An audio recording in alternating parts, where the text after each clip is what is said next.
बिस्मिल्लाहिर्रहमानिर्रहीम। अस्सलाम वालेकुम नाज़रीन, मैं हूँ आपका मेज़बान लियाकत राजपूत। नाज़रीन, इलेक्टेबल कहें, लोटे कहें, उसी हवा का रुख करते हैं जिसके तरफ एस्टेब्लिशमेंट का प्यार होता है, लाडलापन होता है, लेकिन वो लाडलापन ज़्यादा देर तक नहीं चलता। 2013 देख ले, 17 में एंड हुई नवाज शरीफ की, और 2018 देखें, 2022 10 अप्रैल एंड हुई इमरान खान की। जुनूबी पंजाब महाज बनाया गया, बाप पार्टी बनाई गई।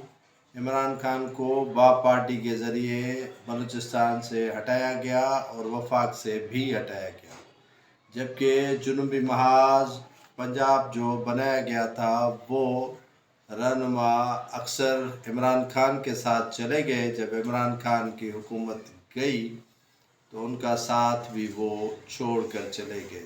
आप देख लें, जहांगीर तरीन जो जहाज़ भर भर कर इमरान खान के तरफ लेके जाता था, ये इलेक्टेबल आज़ाद उनके जो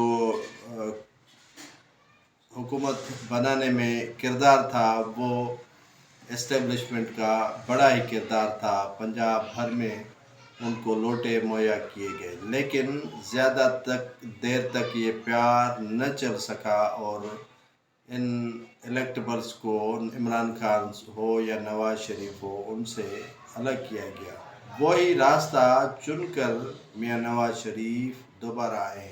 जी हाँ, इस्टेब्लिशमेंट का लाडला बन के नवाज शरीफ इस मर्तबा पाकिस्तान में दाखिल हुए हैं। वही रोना होगा, वही दर्द होंगे जो इनके साथ हुआ था। बेहतर ही होता कि नवाज शरीफ अपने आप को क्लियर करवाने के लिए अदालत जाते, गिरफ्तारी देते, वहीं से ज़मानतें करवाते और अपनी नाअहली को सुप्रीम कोर्ट में चैलेंज करते, वहीं से फ़ैसला आ जाता तो फिर वो इलेक्शन में हिस्सा लेते। लेकिन उन्होंने शॉर्टकट लिया, और शॉर्टकट का ये जो तरीक़ेकार है वो नवाज शरीफ भुगत चुका है, और अब भी उसे समझ में नहीं आ रहा कि वो किस तरह फिर जो है वो जाल में फंसा है, और जाल में ऐसा फंसा है कि 2 साल भी अगर ये हुकूमत निकाल पाए तो समझ लीजिएगा कि बड़ी इनकी कामयाबी है। लेकिन मुझे जो अंदाज़ा है या जो रवश देखने में आ रही है, नवाज शरीफ अगर इक़्तिदार में आए भी 2024 को, तो वो 2 साल ज़्यादा नहीं निकाल पाएंगे।